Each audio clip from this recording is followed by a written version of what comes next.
Praise Lord everyone. Bible reading in 6 months, day 66, March 7th. Ezra గ్రంథము 7వ అధ్యాయము. ఈ సంగతులు జరిగిన పిమ్మట పారసీక దేశపు రాజైన అర్తహషస్త యొక్క ఏలుబడిలో ఎజ్రా బబులోను దేశం నుండి యెరూషలేము పట్టణమునకు వచ్చెను. ఇతడు షేరాయ కుమారుడనై ఉండెను.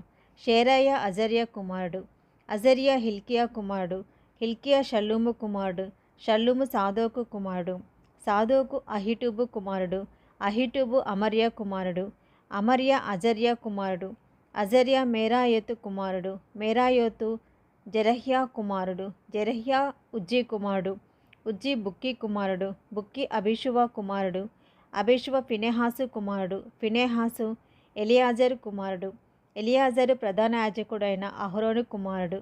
ఈ ఎజ్రా ఇశ్రాయేలు దేవుడైన యెహోవా అనుగ్రహించిన మోషే యొక్క ధర్మశాస్త్ర మందు ప్రవీణత గల శాస్త్రి.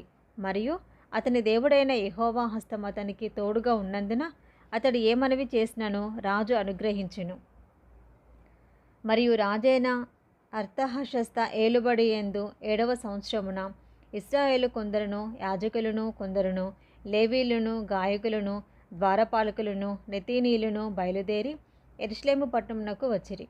రాజు ఏలుబడి యందు 7వ సంవత్సరము 5వ మాసమున ఎజ్రా యెరూషలేమునకు వచ్చెను.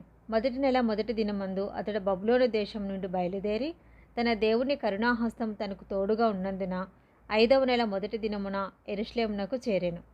ఎజ్రా యెహోవా ధర్మశాస్త్రమును పరిశోధించి దాని చొప్పున నడుచుకొనుటకును, ఇశ్రాయేలుకు దాని కట్టడలను విధులను నేర్పుటకును దృఢ నిశ్చయం చేసుకొనెను. యెహోవా ఆజ్ఞల వాక్యముల యందును ఆయన ఇశ్రాయేలుకు విధించిన కట్టడల యందును శాస్త్రియు యాజకుడు అయిన ఎజ్రాకు రాజైన అర్తహషస్త ఇచ్చిన తాకీదు నకలు. రాజైన అర్తహషస్త ఆకాశమందలి దేవుని ధర్మశాస్త్రమందు శాస్త్రియు యాజకుడునైన ఎజ్రాకు క్షేమము మొదలగు మాటలు వ్రాసి ఇలాగు సెలవిచ్చెను. చేతనున్న నీ దేవుని ధర్మశాస్త్రమును బట్టి యూదాను గూర్చియు యెరూషలేమును గూర్చియు విమర్శ చేయుటకు నీవు రాజు చేతను అతని 7 మంత్రుల చేతను పంపబడితివి కనుక మేము చేసిన నిర్ణయం ఏమనగా, మా రాజ్యమందుండు ఇశ్రాయేలులోను వారి యాజకులలోను లేవీలలోను యెరూషలేము పట్టణమునకు వెళ్ళుటకు మనఃపూర్వకంగా ఇష్టపడు వారెవరో వారందరూ నీతో కూడా వెళ్ళవచ్చును. మరియు యెరూషలేములో నివాసం గల ఇశ్రాయేలు దేవునికి రాజును అతని యొక్క మంత్రులను స్వేచ్ఛగా అర్పించిన వెండి బంగారములను నీవు తీసుకొని పోవలెను. మరియు బబులోను ప్రదేశమంతటా నీకు దొరుకు వెండి బంగారములంతయును జనులను యాజకులను యెరూషలేములోనున్న తమ దేవుని మందిరమునకు స్వేచ్ఛగా అర్పించే వస్తువులను నీవు తీసుకొని పోవలెను. తడువు చేయక నీవు ఆ ద్రవ్యము చేత ఎడ్లను, పొట్టేళ్లను, గొర్రెపిల్లలను వాటితో కూడా ఉండవలసిన భోజనార్పణములను, పానార్పణములను కొని యెరూషలేమందుండు మీ దేవుని మందిరపు బలిపీఠము మీద వాటిని అర్పించము. మిగిలిన వెండి బంగారాలతో మీ దేవుని చిత్తానుసారంగా నీకును నీ వారికిని యుక్తమని తోచిన దానిని చేయవచ్చును. మరియు నీ దేవుని మందిరపు సేవ కొరకు నీకు ఇయ్యబడిన ఉపకరణములను నీ యెరూషలేములోని దేవుని ఎదుట అప్పగింపవలెను. నీ దేవుని మందిర విషయంలో దానమిచ్చుటకై మరి ఏదైనాను నీకు కావలసినడలా అది రాజు యొక్క ఖజానాలో నుండి నీకు ఇయ్యబడును. మరియు రాజైన అర్తహషస్త అను నేనే నది అవతలనున్న ఖజానాదారులైన మీకు ఇచ్చు ఆజ్ఞ ఏదనగా, ఆకాశమందుల దేవుని ధర్మశాస్త్రంలో శాస్త్రియు యాజకుడునైన ఎజ్రా మిమ్మల్ని ఏదైనా అడిగినడలా ఆలస్యము కాకుండా మీరు దాన్ని చేయవలెను. 1000 తూముల గోధుమలు, 200 మణుగుల వెండి, 300 తూముల ద్రాక్షారసము, 300 తూముల నూనె, లెక్క లేకుండా ఉప్పును ఇయ్యవలెను. ఆకాశమందుల దేవుని చేత ఏది నిర్ణయమైనో దాన్ని ఆకాశమందుల దేవుని మందిరమునకు జాగ్రత్తగా చేయింపవలసినది. రాజు యొక్క రాజ్యం మీదికిని అతని కుమారుల మీదికిని కోపమెందుకు రావలెను? మరియు యాజకులను, లేవీయులను, గాయకులను, ద్వారపాలకులను, నెతీనీయులను, దేవుని మందిరపు సేవకులైన వారందరిని గూర్చి మేము మీకు నిర్ణయించినదేమనగా, వారికి శిస్తు గాని, సుంకము గాని, పన్ను గాని వేయుట కట్టడపు న్యాయం కాదని తెలుసుకొనుడి. మరియు ఎజ్రా నది అవతలనున్న జనులకు తీర్పు తీర్చుటకై నీ దేవుడు నీకు దయచేసిన జ్ఞానము చొప్పున నీవు నీ దేవుని యొక్క ధర్మశాస్త్ర విధులను తెలుసుకొనిన వారిలో కొందరిని అధికారులుగాను న్యాయాధిపతులుగాను ఉంచవలెను. ఆ ధర్మశాస్త్ర విషయంలో తెలియని వారెవరో వారికి నేర్పవలెను. నీ దేవుని ధర్మశాస్త్రము కానీ రాజు యొక్క చట్టము కానీ గాయకొనని వాడెవడో త్వరగా విచారణ చేసి మరణశిక్ష అయినను స్వదేశ త్యాగమైనను ఆస్తి జప్తైనను ఖైదునైనను వారికి విధింపవలెను. యెరూషలేములో నుండి యెహోవా మందిరమును అలంకరించుటకు రాజునకు బుద్ధి పుట్టించినందునను రాజును అతని మంత్రులను రాజు యొక్క మహాధిపతులను నాకు దయ అనుగ్రహింపచేసినందుకును మన పితరుల దేవుడైన యెహోవాకు స్తోత్రం కలుగునుగాక. నా దేవుడైన యెహోవా హస్తం నాకు తోడుగా ఉన్నందున నేను బలపరచబడి నాతో కూడా వచ్చుటకు ఇశ్రాయేళ్ల ప్రధానులను సమకూర్చితిని. ఎజ్రా గ్రంథము 8వ అధ్యాయము. రాజైన అర్తహషస్త ఏలుబడి కాలమందు బబులోను దేశం నుండి నాతో కూడా వచ్చిన ఇంటి పెద్దల వంశావళి.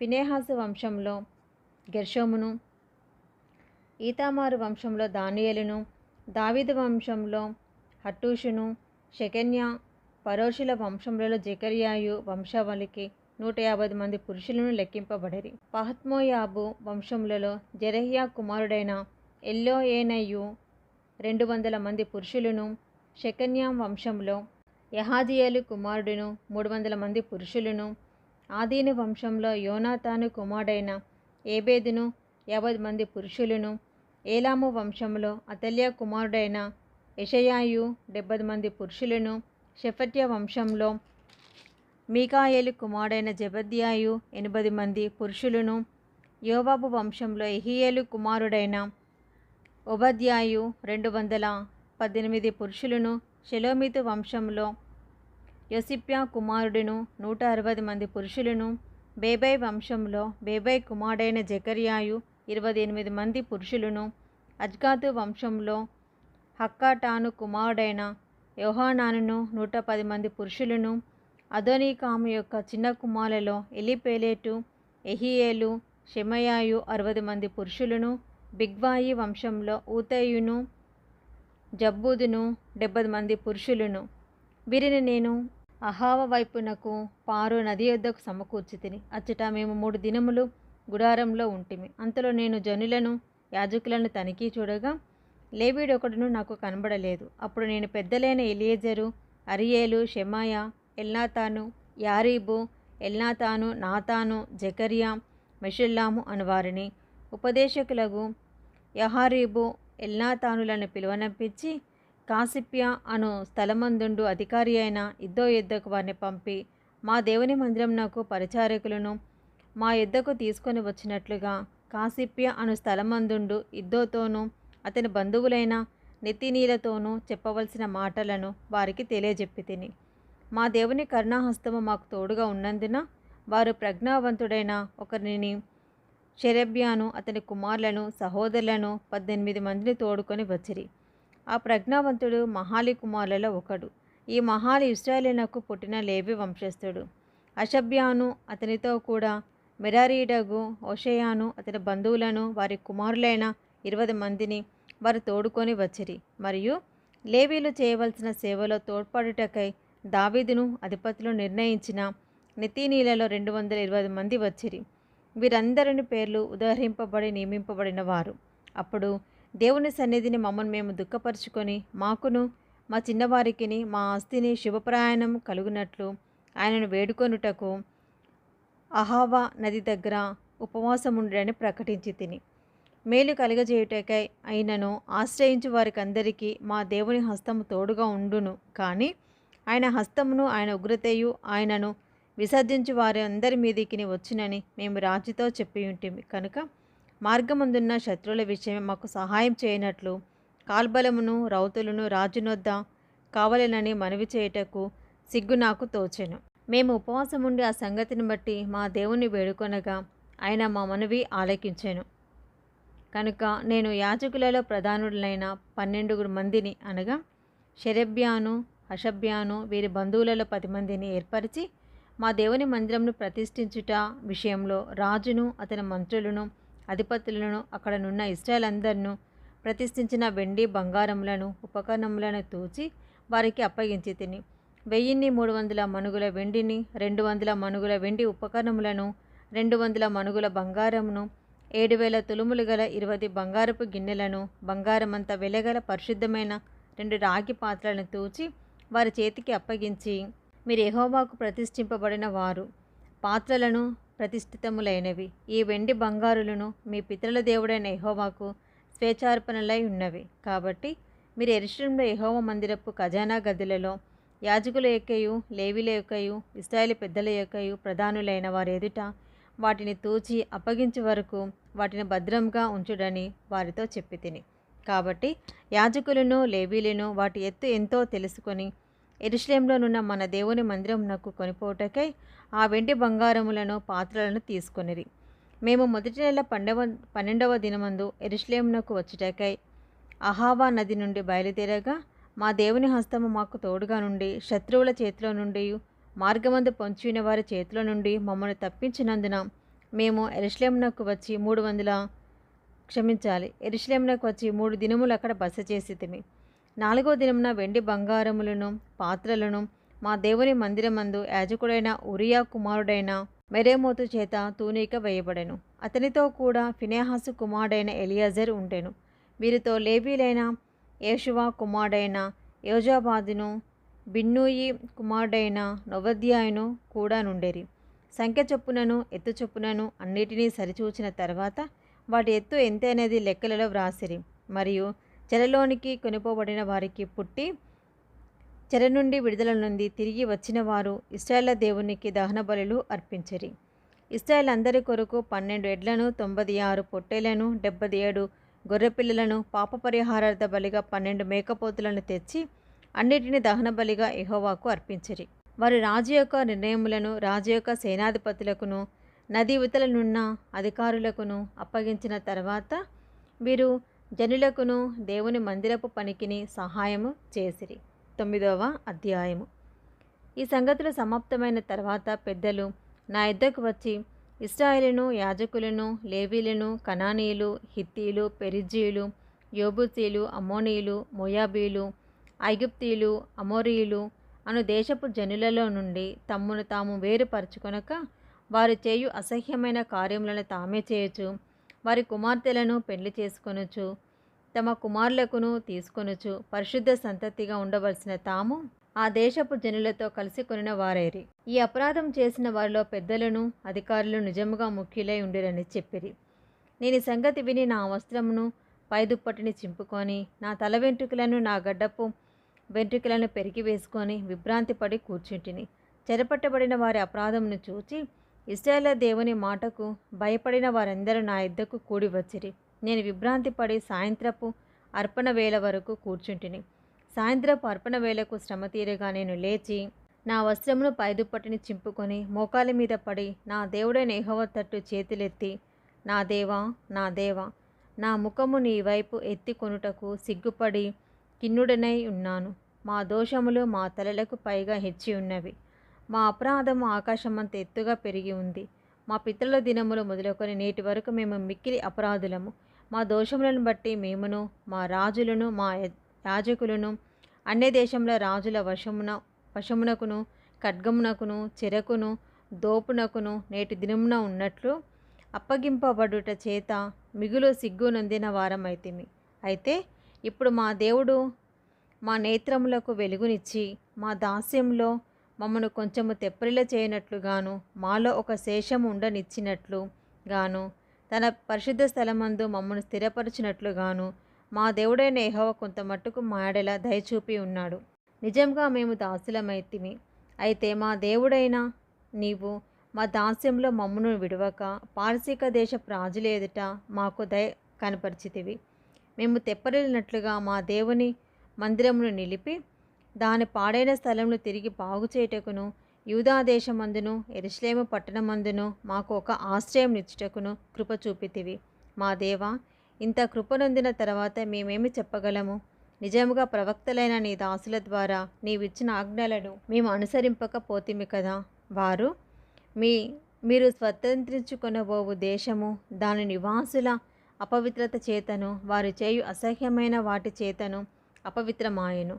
వారు జరిగించిన అసహ్యమైన వాటి చేత ఆ దేశం నలుదిక్కులా నిండినదాయెను. కాబట్టి మీరు మీ కుమార్తెలను వారి కుమారులకు ఇయ్యకుడి, వారి కుమార్తెలను మీ కుమారులకు పుచ్చుకొనకుడి, మరియు వారికి క్షేమభాగ్యములు కలగవనని మీరు ఎన్నటికీ కోరుకుండినెడల మీరు బలముగా ఉండి ఆ దేశం యొక్క సుఖమును అనుభవించి మీ పిల్లలకు నిత్య స్వాస్యముగా దాన్ని అప్పగించెదరని చెప్పిరి. అయితే మా దుష్క్రియలను బట్టియు మా గొప్ప అపరాధములను బట్టియు ఈ శ్రమలన్నీ మా మీదికి వచ్చిన తర్వాత మా దేవుడవైన నీవు మా దోషములకు రావాల్సిన శిక్షలో కొంచెమే మా మీదికి ఉంచి మాకు ఈ విధముగా విడుదల కలుగజేయగా మేము నీ ఆజ్ఞలను మీరి ఈ అసహ్య కార్యములను జరిగించిన జనులతో సంబంధములు చేసి కొన్ని నెడల మేము నాశనమగు వరకు శేషమైనను లేకుండానట్లును తప్పించుకొనుటకు సాధనమైనను లేకుండానట్లును నీవు కోపపడుదువు కదా.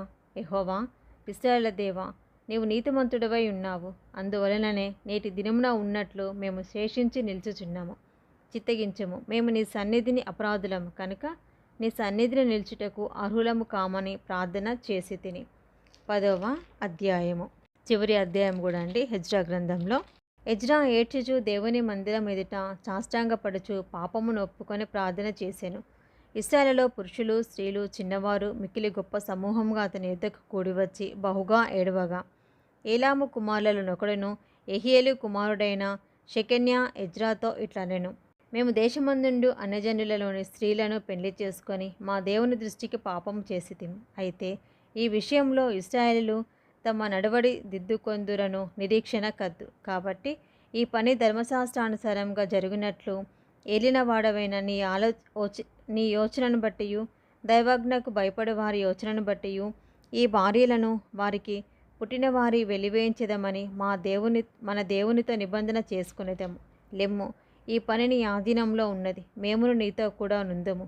నీవు ధైర్యం తెచ్చుకొని దీన్ని జరిగించమనగా ఎజ్రా లేచి ప్రధాన యాజకులను లేవీలను ఇశ్రాయేలందరూ ఆ మాట ప్రకారం చేయనట్లుగా వారి చేత ప్రమాణం చేయించాను. వారు ప్రమాణం చేసుకొనగా ఎజ్రా దేవుని మందిరం ఎదుట నుండి లేచి ఎల్యాషీబు కుమారుడైన యోహానాను యొక్క గదిలో ప్రవేశించాను. అతడు అచ్చటికి వచ్చి చెరపట్టబడిన వారి అపరాధమును బట్టి దుఃఖించుచు భోజనమైనను పానమైనను చేయకుండెను. చెర నుండి విడుదల నొందిన వారందరూ యెరూషలేమునకు కూడి రావలెనని యూదా దేశం అంతటి అందును యెరూషలేము పట్టణమందును ప్రకటన చేయబడెను. మరియు 3 దినములలోగా ప్రధానులను పెద్దలను చేసిన యోచన చొప్పున ఎవడైనా రాకపోయినడలా వాని ఆస్తి దేవునికి ప్రతిష్ఠితమగుననియు వాడు విడుదల నొందిన వారి సమాజంలో నుండి వెలివేయబడిననియు నిర్ణయించిరి. యూదా వంశస్థులను బెన్యామీనులందరూ ఆ 3 దినములలోగా యెరూషలేమునకు కూడి వచ్చిరి. అది 9వ నెల. ఆ నెల 20వ దినమున జనులందరూ దేవుని మందిరపు వీధిలో కూర్చొని గొప్ప వర్షాల చేత తడియుచు ఆ సంగతిని తలంచుట వలన వణుకుచుండిరి. అప్పుడు యాజకుడైన ఎజ్రా లేచి వారితో ఇట్లనెను, మీరు ఆజ్ఞను మీరి అన్య స్త్రీలను పెళ్లి చేసుకొని ఇశ్రాయేలీయుల అపరాధమును ఎక్కువ చేసితిరి. కాబట్టి ఇప్పుడు మీ పితరుల యొక్క దేవుడైన యెహోవా ఎదుట మీ పాపములను ఒప్పుకొని ఆయన చిత్తానుసారముగా నడుచుకున్నటకు సిద్ధపడి దేశపు జనులను అన్య స్త్రీలను విసర్జించి మిమ్మల్ని మీరు ప్రత్యేకపరచుకొని ఉండుడి. అందుకు సమాజకులందరూ ఎలుగెత్తి అతనితో ఇట్లనిరి, నీవు చెప్పినట్లుగానే మేము చేయవలసి ఉన్నది. అయితే జనులు అనేకులై ఉన్నారు, మరియు ఇప్పుడు వర్షము బలముగా వచ్చుచున్నందున మేము బయట నిలవలేము. ఈ పని 1-2 దినములలో జరుగుచున్నది కాదు. ఈ విషయంలో అనేకులము అపరాధులము. కాబట్టి సమాజ పెద్దలందరినీ ఈ పని మీద ఉంచవలెను. మన పట్టణములందు ఎవరెవరు అన్య స్త్రీలను పెళ్లి చేసుకొనిరో వారందరూ నిర్ణయకాలమందు రావలెను. మరియు ప్రతి పట్టణము యొక్క పెద్దలను న్యాయాధిపతులను ఈ సంగతిని బట్టి మా మీదికి వచ్చిన దేవుని కఠినమైన కోపము మా మీదికి రాకుండా తొలగిపోవునట్లుగా వారితో కూడా రావాలెను అని చెప్పాను. అప్పుడు ఆషాయేలు కుమారుడైన యోనాతానును తిక్వా కుమారుడైన యహజ్యాయును మాత్రమే ఆ పనికి నిర్ణయింపబడిరి. మెషుల్లామును లేవీడైన షబ్బెతైయును వారికి సహాయులై ఉండేరి. చెర నుండి విడుదల నొందిన వారు అట్లు చేయగా యాజకుడైన ఎజ్రాయును పెద్దలలో కొందరు ప్రధానులను వారి పితరుల ఇంటి పేరులను బట్టి తమ తమ పేరుల ప్రకారము అందరినీ వేరుగా ఉంచి 10వ నెల మొదటి దినమున ఆ సంగతిని విమర్శించుటకు కూర్చుండిరి. మొదటి నెల మొదటి దినమున అన్య స్త్రీలను పెళ్లి చేసుకున్న వారందరి సంగతి వారు సమాప్తం చేసిరి. యాజకుల వంశంలో అన్య స్త్రీలను పెళ్లి చేసుకొని ఉన్నట్లు కనబడిన వారు ఎవరైనగా యోజాదాకు కుమారుడైన యేషువా వంశంలోను అతని సహోదరులోను మైషేయాయు, ఎలియాజరును, యారీబును, గెదల్యాయును, వీరు తమ భార్యలను పరిత్యజించుదామని మాట ఇచ్చిరి. మరియు వారు అపరాధులై ఉన్నందున అపరాధ విషయంలో మందల ఒక పొట్టేలును చెల్లించిరి. ఇమ్మేరు వంశంలో హనానీ, జెబద్యా, హరీము వంశంలో మైషేయ, ఏలియా, షెమాయా, యెహీయేలు, ఉజ్జియా. పషూరు వంశంలో ఎల్యోఏనై, మైషేయ, ఇష్మాయేలు, నెతనేలు, యోజాబాదు, ఎల్యాషా. లేవీలలో యోజాబాదు, షిమి, కెలితా, అను, కెలాయ, పెతాహయ, యూదా, ఎలియేజరు. గాయకులలో ఎల్యాషీబు. ద్వారపాలకులలో షల్లూము, తేలేము, ఊరి అనువారు. ఇశ్రాయేలులో ఎవరెవరనగా పరోషు వంశంలో రమ్య, ఇజ్జియా, మల్కియా. మియామిను, ఎలియేజరు, మల్కియా, బెనాయా. ఏలాము వంశంలో మత్తన్య, జెకర్యా, యెహీయేలు, అబ్ది, ఎరేమోతు, ఎలీయా. జత్తు వంశంలో ఎల్యోఏనై, ఎల్యాషీబు, మత్తన్య, ఎరేమోతు, జాబాదు, అజీజా. బేబై వంశంలో యెహోహానాను, హనన్య, జబ్బాయి, అత్లాయి. బానీ వంశంలో మెషుల్లాము, మల్లూకు, అదాయా, యాషూబు, షేయాలు. రామోతు పహత్మోయాబు వంశంలో అద్నా, కేలాలు, బెనాయా, మైషేయ, మత్తన్య, బెసలేలు, బిన్నూయ. మనషే, హరీము వంశంలో ఎలియేజరు, ఇషియా, మల్కియా, షెమాయ. షిమ్యోను, బెన్యామీను, మల్లూకు, షెమర్య. హాషుము వంశంలో మత్తెనై, మత్తత్తా, జాబాదు, ఎలీపేలెటు, ఎరెమై, మనషే, షిమి. బానీ వంశంలో మయదై, అమ్రాము, ఊయేలు, బెనాయా, బేద్యా, కెలూహు, వన్యా, మెరీమోతు, ఎల్యాషీబు, మత్తెన్య, మత్తెనై, యహషావు, బానీ, బిన్నూయి, షిమి. షిలెమ్యే, నాతాను, అదాయా, మక్నద్బాయి, షామై, షారాయి, అజరేలు, షెలెమ్య, షెమర్య, షల్లూము, అమర్య, యోసేపు. నేబో వంశంలో యెహీయేలు, మత్తిత్యా, జాబాదు, జెబీనా, ఎద్దాయి, యవేలు, బెనాయా అనువారు.